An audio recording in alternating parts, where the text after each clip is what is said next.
Bonjour Florent, Bonjour Cléonis. comment vas-tu? Bah écoute, très bien. Après tous tes périples pour arriver à te connecter. Ouais, je suis un peu loin, je suis à Limoges. Ok, t'es à Limoges. Ben justement, est-ce que tu peux nous te présenter un petit peu au monde carrément, tu vois, parce qu'on est Oui, un bah ouais, milliard. Mais il y a du dis-nous. monde. Bon alors, je vis sur Limoges, c'est en Limousin, Nouvelle-Aquitaine, donc en France. Ouais. J'ai 38 ans. Que dire de plus? Je suis auteur, on va dire, depuis toujours en fait, parce que j'ai toujours aimé créer des jeux depuis tout petit. Mais je suis particulièrement plus actif depuis 2007. Mhm. Et est-ce que tu as déjà d'autres jeux qui ont été créés ou est-ce que ce sera ton premier? Ou ce serait? Je travaille sur plusieurs protos depuis quelques années. Mhm. Donc D'ailleurs, une dizaine de protos, on va dire. et la photo qu'on voit, on est d'accord que tu étais plus jeune, hein? Peut-être, je sais pas, ça dépend. Que des Ça profils. dépend de la situation, ça dépend de plein de choses. À Finistère, jeu 5 mai 2018. 2018, donc c'était il y a 3 ans. T'as vu, j'arrive à. Et Oui, d'ailleurs, je dis 2007, c'est 2017. Hein. oh là là. Et du coup, là, tu présentais déjà le jeu que tu vas nous présenter aujourd'hui ou tu présentais un autre prototype sur cette photo-là? Non, je présentais, on va dire, mon premier prototype sur lequel j'ai été particulièrement actif, les deux Limoges, donc à Finistère de Jeux, mais qui était quand même à une trotte de chez moi, donc il fallait faire le trajet Limoges jusqu'en Finistère. Ah oui, oui, je vois très bien. Je vois très bien le long trajet qui t'attendait. Mais ici, toi, tu vas venir nous parler du coup d'un autre jeu qui s'appelle Troubadour, si j'ai bien mes notes qui sont tout près de moi. Est-ce que tu peux nous en parler en 3 points clés? Alors, Troubadour, bon, ben, c'est un jeu qui dure 10 à 15 minutes, de 2 à 4 joueurs, à partir de 8 ans. Mhm. C'est un jeu de pose de tuiles et de majorité, Ouais. avec des règles très simples, avec un univers moyenâgeux. Ok, donc ça c'est un peu les points clés. Là on voit que tu l'as modé sur Tabletop Simulator, il me semble, hein, si je repère Ouais. bien. Je commence à être habitué à repérer les petits détails qui permettent de se repérer. C'est quoi? Est-ce que c'est un jeu coopératif ou compétitif? T'as dit le nombre de joueurs, et ça oui, et le timing, Donc, mais c'est compétitif, c'est compétitif. Et ben du coup, chacun c'est pour quoi la soi. condition de victoire? Chacun pour soi, sachant quand même que je travaille dessus des variantes depuis quelque temps, donc ça pourra être aussi un jeu en équipe d'ici quelque temps, une fois que j'aurai travaillé dessus. Les conditions de victoire, le but c'est d'être majoritaire autour de l'arène. Donc en fait, on va poser des tuiles, l'arène va être entourée de tuiles, ça va poser des conditions de fin de partie. Alors ça peut être aussi conditions de fin de partie si quelqu'un a épuisé son stock de troubadour, de meeple, ou sinon si quelqu'un a terminé le paquet. Ensuite, on regarde qui c'est qui est majoritaire en nombre de meeple autour de l'arène. Ok. Euh, s'il y a une égalité, on regarde qui c'est qui a le plus de tuiles sous ces meeples. Et majoritaire autour de l'arène, y compris en diagonale? Et majoritaire, c'est-à-dire qu'il y a les 8 emplacements. Tu imagines le quadrillage autour de l'arène. Ouais, Donc, il faut imaginer les 8 emplacements qui sont autour de l'arène. c'est ça. Et donc, du coup, faut avoir le plus de meeples autour. On a l'image là en live, c'était ça que je voulais savoir si les diagonales comptaient automatiquement ou pas. Eh bien, explique-nous un petit peu, ben, c'est quoi le tour de jeu? Comment se passe un tour de jeu, vu que tu as dit que c'était Alors, simple? Alors oui, attention, hein, ça a intérêt à l'être. bon, oui, c'est simple. Bon, alors déjà, chacun commence avec 4 tuiles en main. C'est des tuiles numérotées de 1 à 9 dans 3 couleurs différentes. Ouais. Une fois qu'on a en tête ça, ça donne une idée du matériel. Chacun commence avec 4 meeples, Mhm. chacun a sa couleur. Ensuite, à son tour, on pose une tuile autour de l'arène, une tuile de son choix. Ouais.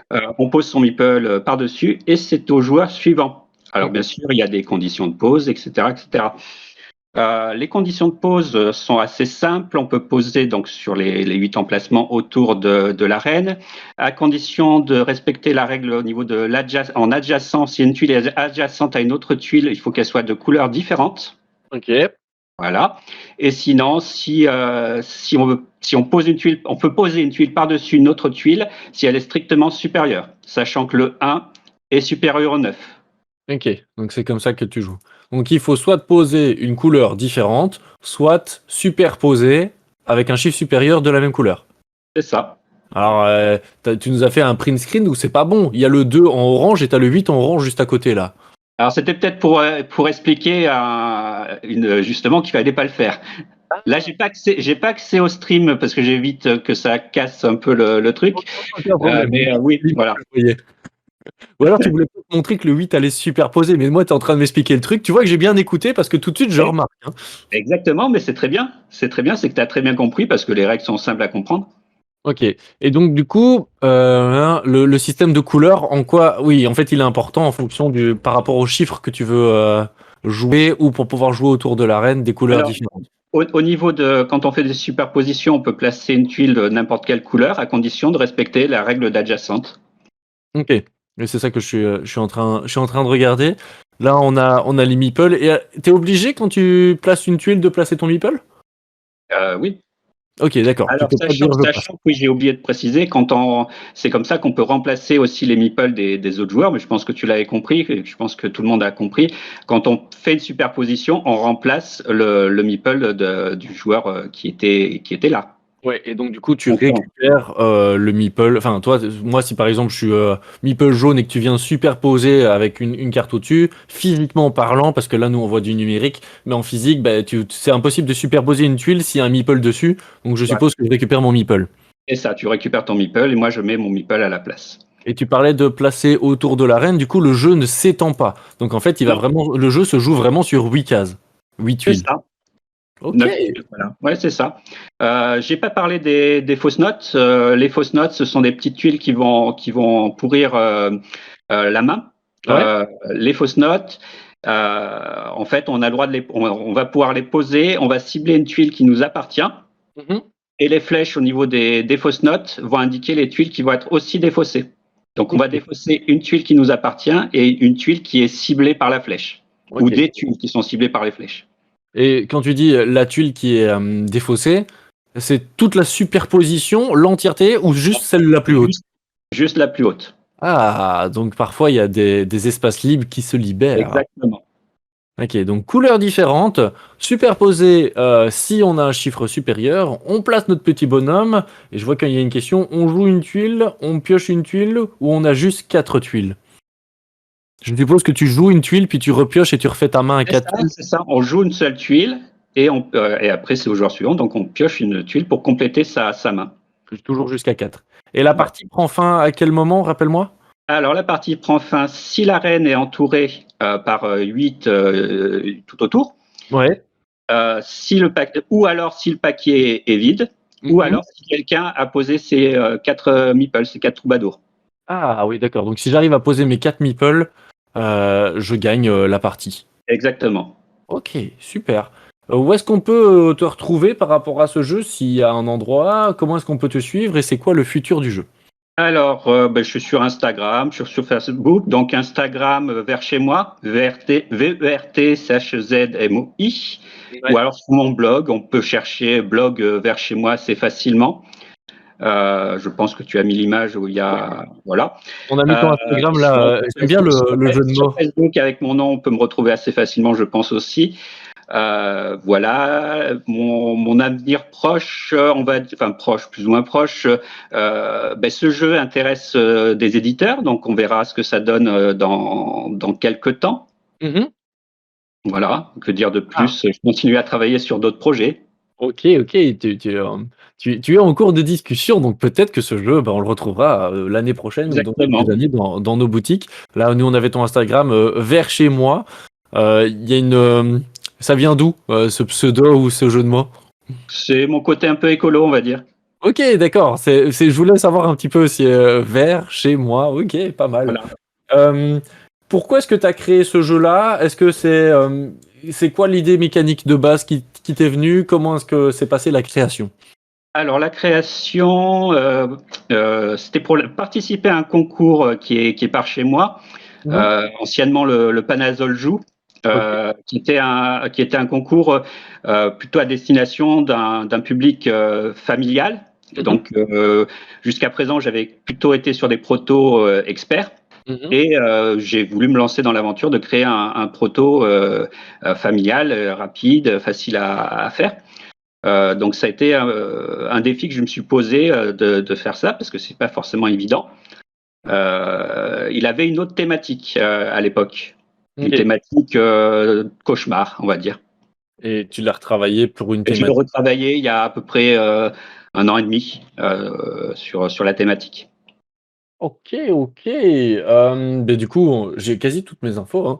C'est cool, c'est cool. Moi, j'aime bien, le côté, un peu, minimaliste, mais pas péjorativement, mais dans le sens, effectivement, là, tu nous as expliqué les règles, j'ai pu imaginer un tour de jeu, complètement dans ma tête et je vois tout de suite les stratégies où tu t'embêtes les uns sur les autres, et comme il y a peu d'espace, je vois, hein, j'imagine bien, tu disais qu'on peut jouer jusqu'à 4, Oui. donc on se retrouve vite dans une situation où tu n'arrêtes pas de Et superposer pour essayer c'est d'empêcher quelqu'un de gagner. c'est du tir à la corde à un moment donné. Oui, complètement, j'imagine Avec bien. le côté à 3 joueurs par exemple, bah, c'est une partie qu'on a fait tout à l'heure. Il y a 2 joueurs qui vont peut-être s'embêter, qui vont essayer d'avoir une majorité sur un empilement, les empilements peuvent être intéressants pour gagner à la fin. Et si l'autre continue de poser ses troubadours, ben finalement c'est l'autre qui va gagner. Donc il faut faire attention à tout. Oui, il faut toujours observer et puis c'est là où, du coup, je voyais le la rotation de 1, 2, 3, 4, 5, 6, 7, 8, 9 et le 1 bat le 9, donc du coup, bah, tu peux continuellement, recommencer, on va dire, bah, une pile, mais il y a les fameuses fausses notes qui vont amener des défausses et donc provoquer, bah, du renouvellement dans la partie, si j'ose dire. Et donc il est disponible sur Tabletop Simulator, à ce que je vois aussi, là, actuellement. Est-ce qu'il est en public ou est-ce qu'il faut te contacter pour pouvoir y jouer? Bah, faut me contacter, on va sur rendez-vous et puis il va être sur, toute l'après-midi jusqu'à 19h. Voilà, parfait, c'est bien. Donc vous pouvez rejoindre la protozone, vous pouvez aller y jouer. Et comme vous avez vu par rapport à plein d'autres jeux qu'on a pu présenter, mais celui-ci, il vous suffit d'un petit quart d'heure et vous pouvez y jouer. Et les règles sont extrêmement accessibles. Donc nous, on vous a présenté vraiment des jeux de tous les types. Donc vous en avez pour tous les goûts, mais ça peut vraiment plaire, comme tu le disais, peut-être à un public un peu plus familial qui a envie de se dire, oh vas-y, j'ai 15 minutes, bah, je vais aller tester ce jeu-là. Et puis peut-être que c'est toujours cool quand tu peux quand tu peux dire, ah j'ai testé ce jeu et maintenant il est en boutique. Moi, j'ai testé pas mal de jeux comme ça qui sont sortis maintenant en boutique et chaque fois, je suis assez content de dire, ah mais ce jeu-là, mais je le connais, mais il ressemblait pas à ça à l'époque, tu vois. L'évolution du jeu, que ce soit en termes de graphisme et aussi de mécanique de jeu. Quand on Euh, fait une tournée festival, c'est toujours intéressant, oui, de voir l'évolution quand on peut les acheter ensuite. ouais, ça c'est super cool. Je vais te laisser le petit mot de la fin, si tu as un dernier petit truc à dire, et ensuite je reprends la parole. Eh beh, le petit mot de la fin, plutôt pour les auteurs, ne jamais abandonner puisque finalement ce proto-là, c'est un proto que j'avais laissé un petit peu de côté, il y a 1 an et demi et finalement il a fait son chemin, on va dire. Ouais. Donc comme quoi, effectivement, je suis tout à fait d'accord, n'abandonnez jamais. Si vous saviez le nombre de prototypes que j'ai pour le nombre de prototypes édités, il y a rien à faire. C'est un nombre complètement fou et puis surtout toujours être prêt à retravailler sur votre jeu parce que en fait, il faut juste avoir dans l'idée moi souvent ce que je donne comme conseil, c'est d'avoir, le cœur du jeu, c'est quoi la mécanique principale, c'est quoi qui fait que le jeu il est bien. Ça, il faut toujours essayer de le garder, le retravailler, mais pas trop chipoter dessus parce que c'est quelque chose d'important. Par contre, tous les alentours, tout ce qui tourne autour du jeu, ça, il faut être d'accord et être capable d'avoir une certaine flexibilité sur l'évolution de celui-ci. Sinon, c'est un petit peu compliqué. Merci Florent. Au plaisir de te retrouver. Et puis, bah, je viendrai sans doute faire une partie parce que bah, ça ne J'espère prendra bien. pas très longtemps.